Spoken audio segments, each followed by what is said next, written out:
Buenas tardes, estimados docentes. Quisiera antes de iniciar, si me escuchan.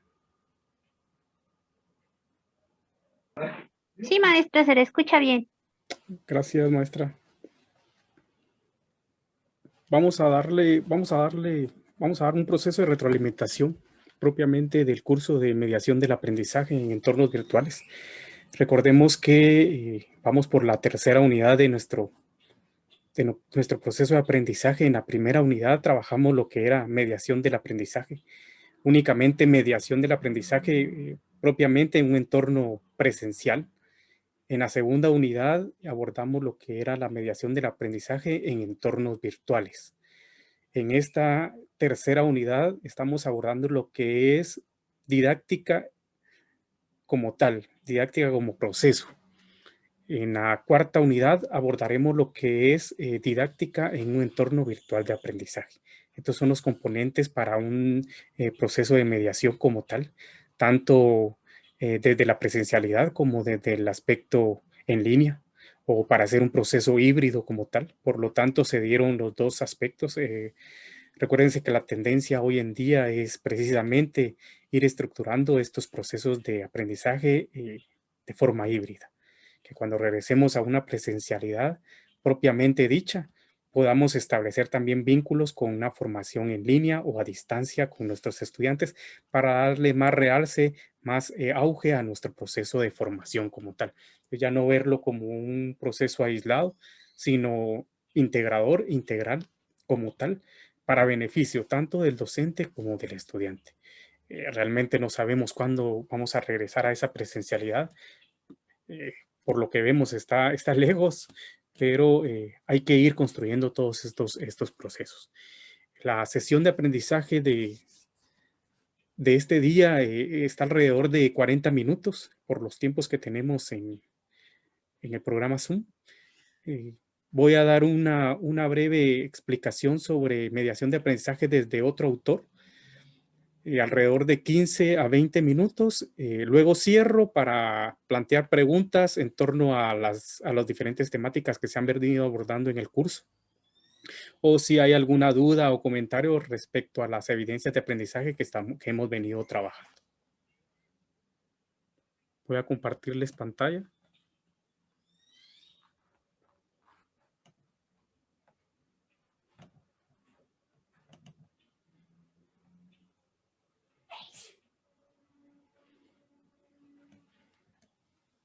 ¿Se logra ver la pantalla?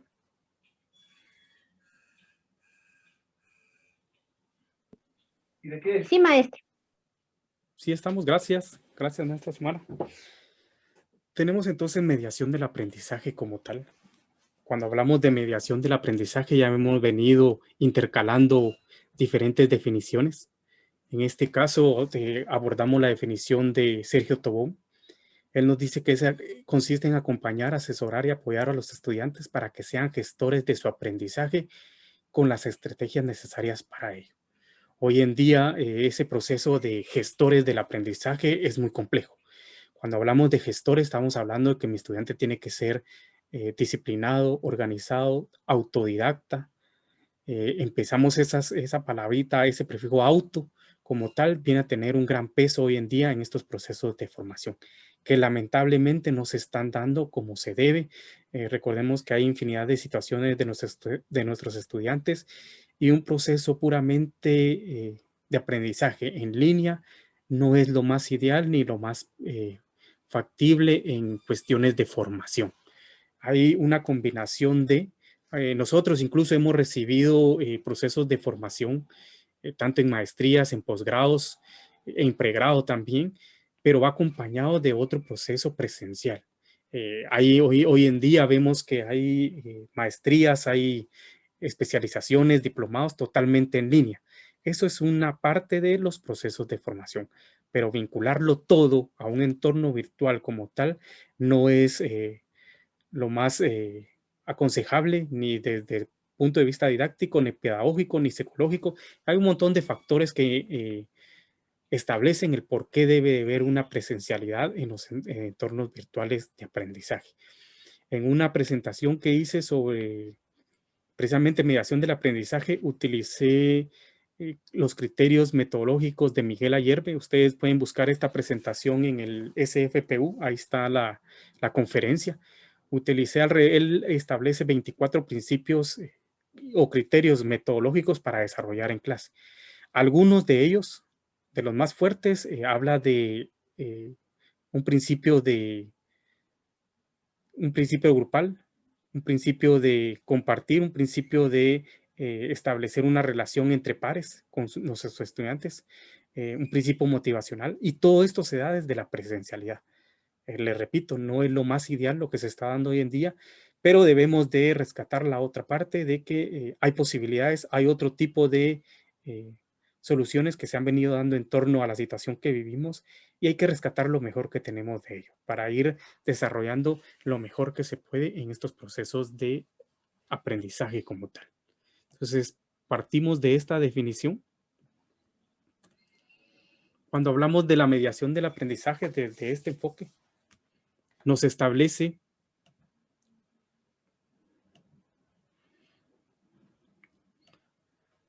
tres aspectos cuando hablamos de la mediación del aprendizaje.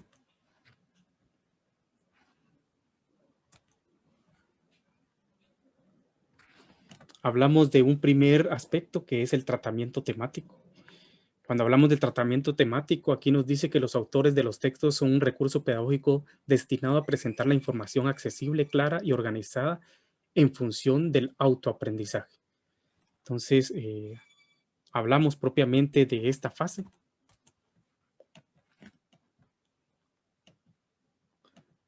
Luego hablamos de una fase desde el tratamiento pedagógico. Voy a enmarcar de una vez las tres fases. Estas tres fases como tal son herramientas propiamente del docente. En nuestro estudiante como tal, este proceso de desarrollo de contenidos, habilidades y destrezas, valores y actitudes, no es parte de, pero no está integrado para desarrollarlo como tal. Este proceso de mediación como tal es propio del docente. Entonces hablamos de un tratamiento temático, cómo nos llegan las teorías, cómo nos llegan los diferentes hechos o sucesos, a través de qué materiales, a través de qué documentos nos llega toda esa información. Hay un tratamiento pedagógico que no es más que ejercicios y actividades que enriquecen el acto educativo con referencia a la experiencia y al contexto del estudiante. Hoy en día hablamos de una sociedad del conocimiento, hablamos de una sociedad de la información, donde hay infinidad de información, pero no precisamente es la más pertinente o la que deseamos para nuestros procesos de formación. Incluso nuestros estudiantes se abocan a cualquier sitio de internet, y recuérdense que no todos son factibles, no todos son viables o no todos son acreditados como tal. Entonces hay que direccionar todo este conocimiento que nuestro estudiante tiene acceso a. Ahí se da el tratamiento puramente pedagógico. Cómo toda esta teoría, cómo todos estos documentos, cómo todas estas habilidades y destrezas que puede desarrollar mi curso, los transferimos para que sea de una manera comprensible para mi estudiante. Hay estudiantes que tienen muy buenas capacidades, tienen muy buen desarrollo en su aprendizaje, que pueden agarrar un documento como tal y lo pueden interpretar. O sea, ese tratamiento pedagógico lo pueden dar ellos también, pero no todos nuestros estudiantes son así. Pasa mucho en las ciencias puras propiamente, o hablamos en cursos propiamente donde llevan muchas matemáticas, estadísticas, físicas, químicas, donde hay una serie de temáticas que llevan determinado proceso y tienen determinada complejidad, donde no se requiere únicamente una comprensión nada más de lectura para poder comprenderlo, sino se requiere de otro tipo de habilidades cognitivas. Entonces no es tan fácil. Ahí es donde entramos nosotros como docentes para hacer esa mediación del proceso como tal. Hablamos de un tratamiento formal. Aquí el tratamiento formal nos referimos a los recursos expresivos puestos en juego en el material, ya sea diagramación, tipo de letra, ilustración, imágenes. Aquí propiamente estamos hablando de cómo recibimos toda esta información. Después de que recibimos toda esta información, la adaptamos, la enriquecemos con nuestra experiencia, con nuestra vocación, con nuestra disciplina, para que llegue a nuestros estudiantes de una manera más accesible, más depurada. Esto lo hacemos a través de imágenes, a través de documentos, a través de PDFs, a través de libros. Hay hoy en día tantos documentos de cómo poder llegarle a nuestros estudiantes para que se den precisamente las 3 fases de la mediación del aprendizaje como tal.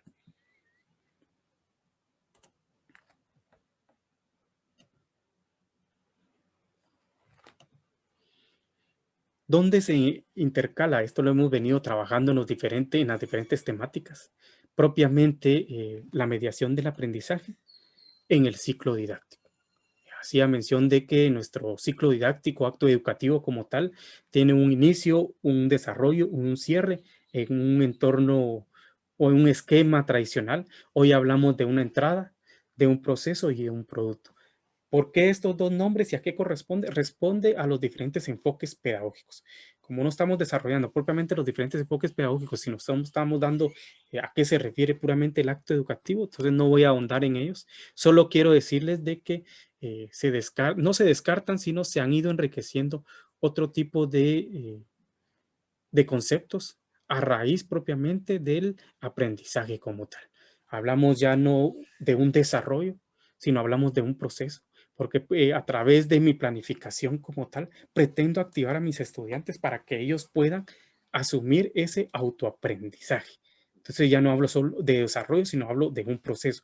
¿Un proceso para qué? Para que mi estudiante me pueda entregar un producto. Ese producto puede ser propiamente a través de un documento, puede ser a través de una estrategia didáctica que yo usé, puede ser a través de una evaluación, pero mi estudiante está obligado a desarrollar productos en cada sesión de aprendizaje. Con esto no quiero decir que voy a saturar a mi estudiante que me esté entregando actividades y actividades y actividades, no. Y también no todas las actividades tienen un valor propiamente cuantitativo. Algunas tienen un valor propiamente cualitativo y se empiezan a intercalar todos estos procesos. No quiere decir que cada vez que yo desarrollo una sesión de aprendizaje, mis estudiantes me tienen que entregar algo, pero sí debo de tener en cuenta este ciclo didáctico en cada sesión de aprendizaje. ¿Y por qué lo amarramos a un producto? Para que vayamos desglosando. Yo creo que para todos, por lo general, hablamos de una zona de 60 puntos y unas evaluaciones de 40 puntos y esto podemos irlo distribuyendo. Pero muchas veces esa zona no se lleva de forma paulatina, no se va desarmando en todo el proceso del aprendizaje y se va acumulando. Entonces, al final, lo que ocurre es que empiezo a crear actividades por crear, a inventarme actividades porque no tengo un proceso metodológico donde voy a insertar la zona que voy desarrollando. Entonces me obliga a que si yo tengo 38 periodos, si yo tengo 15 periodos o si tengo 5 periodos, en esos 5 periodos voy a desglosar mi zona. En esos 35 periodos voy a desglosar mi zona. Y no que en cada sesión me tenga que entregar algo, no. Pero tengo que tener la visión de qué productos me va a entregar mi estudiante. Si van a ser 2, si van a ser si va a ser 1, si van a ser 10, pero ya debo de establecerlo en mi proceso de aprendizaje como tal.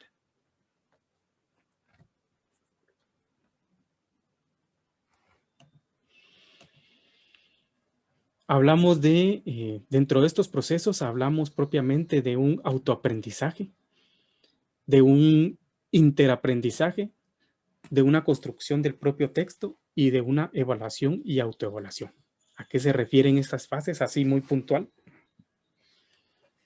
Cuando hablamos de un autoaprendizaje, apropiación del mismo texto, no apropiación del mismo texto por parte de nosotros como docentes. Recuerden que nosotros somos los expertos en torno a la temática que estamos desarrollando. De hecho, no quiere decir que todo lo debemos que saber, porque eso está encajado en esquemas tradicionales, ¿no?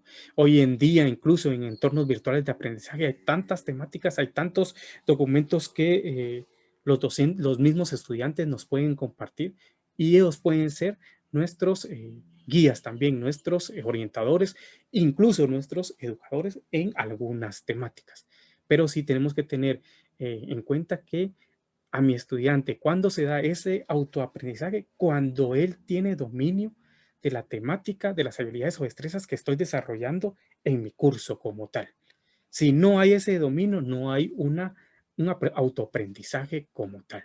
Entonces, por lo tanto, le tengo que habilitar toda esa gama de recursos para que él pueda apropiarse de esos conocimientos, habilidades y destrezas.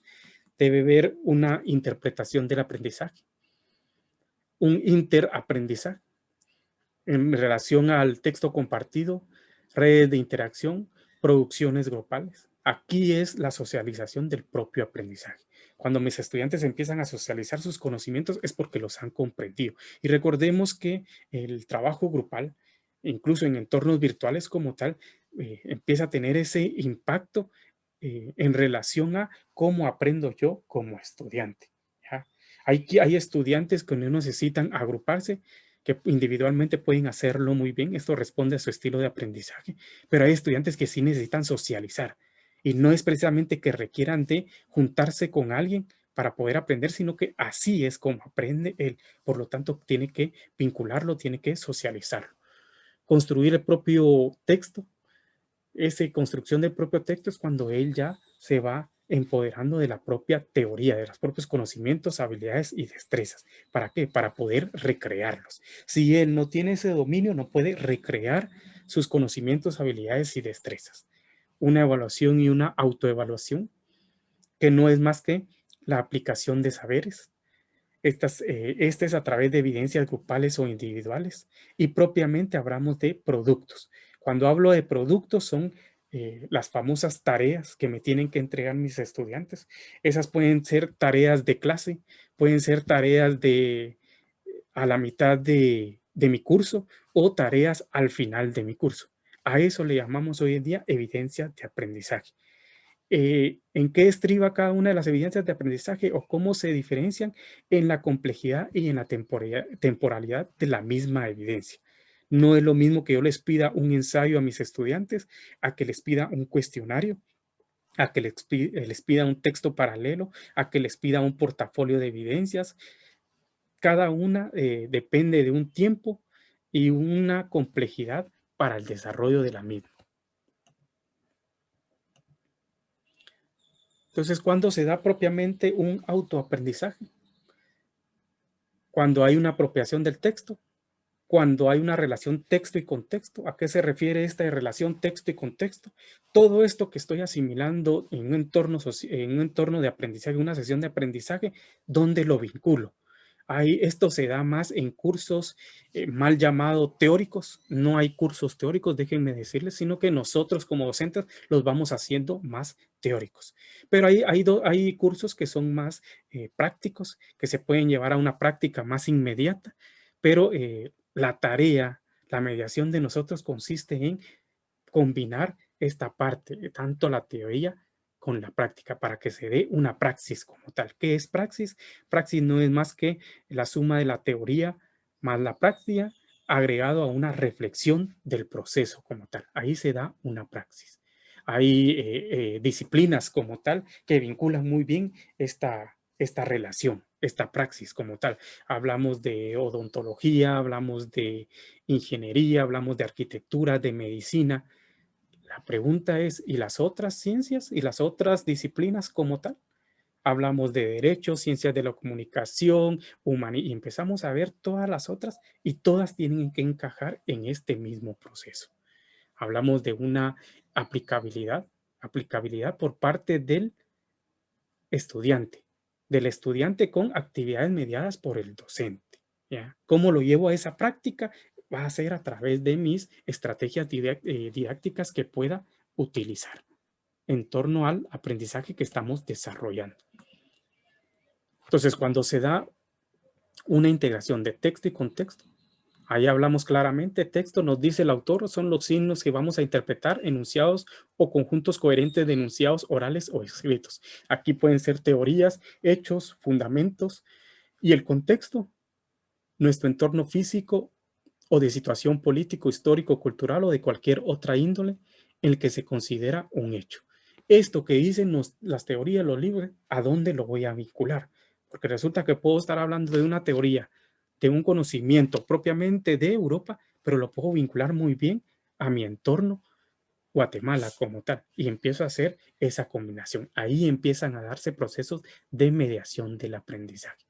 O puede que la teoría o los fundamentos que estoy desarrollando fueron de hace siglos, ¿cómo los empiezo a vincular a nuestro actuar? O a la disciplina o a la ciencia que estoy desarrollando como tal. Si son cursos de antropología, por decirles algo, ¿qué de relación tiene empezar a estudiar teorías o documentos, fundamentos de la historia? Y empezamos a vincular tantos procesos. Aquí se da una integración texto y contexto por parte del docente. ¿Cuáles son las características del mediador pedagógico como tal? Posee una clara concepción del aprendizaje, establece relaciones empáticas entre estudiantes, relaciones empáticas entre docente y estudiante. Hay un dominio disciplinar. Recuérdense que nuestros estudiantes como tal, esto lo tienen claro. Ese dominio disciplinar de su docente, por lo general, hablando en términos generales, lo establecen muy bien nuestros estudiantes. El punto aquí no es el dominio disciplinar, sino esa transmisión de conocimientos, esa transmisión de saberes, esa integración como tal, es lo que demandan nuestros estudiantes. Y no es más que una didáctica, no es más que una mediación del aprendizaje. Facilita la construcción de saberes. El docente debe proveer esto a través de ¿qué? A través de las diferentes estrategias, a través de un plan de sesión de aprendizaje. Hay una dimensiona diferentes estilos de aprendizaje. Estos son unos referentes nada más, porque también puede dimensionar las diferentes multiinteligencias que se dan en torno de nuestra clase, los diferentes saberes que se dan, los diferentes estilos de enseñanza que puedo desarrollar. Emplea diferentes estilos o procesos para desarrollar su aprendizaje como tal.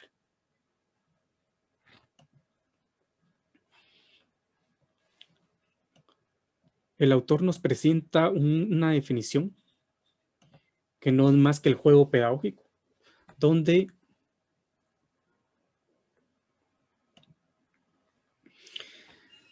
él nos dice que deben de haber pocos conceptos con mayor profundización. No es la suma de contenidos o de teorías hoy en día, sino que puedo hacer una síntesis. Por eso se habla ahora de mediar los documentos, porque no es suficiente con enviarle 10, 20, 30 documentos PDF a mis estudiantes, sino debo de ir mediando esos aprendizajes.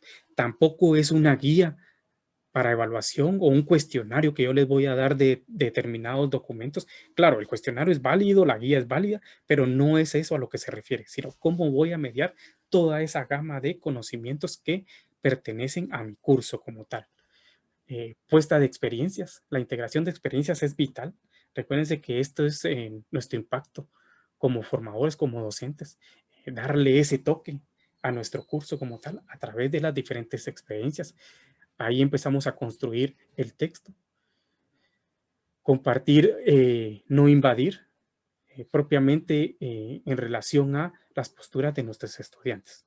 Nosotros venimos a socializar conocimientos, a socializar habilidades y destrezas, pero no venimos a imponer, porque entonces caemos en otro tipo de situaciones. Se da la creatividad, actos de libertad, no libertinaje, sino actos de libertad. Y esto es para desarrollar propiamente la mediación del aprendizaje como tal.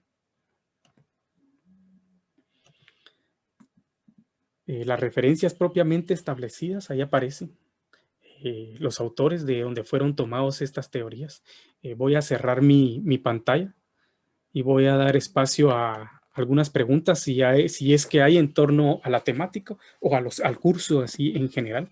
Solo quiero, antes de dar la palabra, solo quiero hacerles mención que cuando hablamos de mediación del aprendizaje, puede ser desde una teoría, puede ser desde principios y criterios metodológicos, puede ser desde un fundamento como tal. Entonces, toda esta gama de conocimientos nos sirven para mediar los aprendizajes. Hay una mediación del aprendizaje propiamente de el enfoque socioformativo, que el enfoque socioformativo establece 10 principios de la mediación. Posiblemente, si no lo miramos o lo abordamos en el curso como tal, yo me comprometo a subirles la presentación de cómo abordar la mediación del aprendizaje a través de 10 principios de la socioformación. ¿A qué me refiero? Puedo tomar cualquier metodología o referente que me ayude a mediar mi aprendizaje. No es una línea establecida, porque no es un modelo, no un enfoque pedagógico, sino es un enfoque teórico propiamente que yo utilizo para poder desarrollar mejor mis sesiones de aprendizaje. Con esto cierro.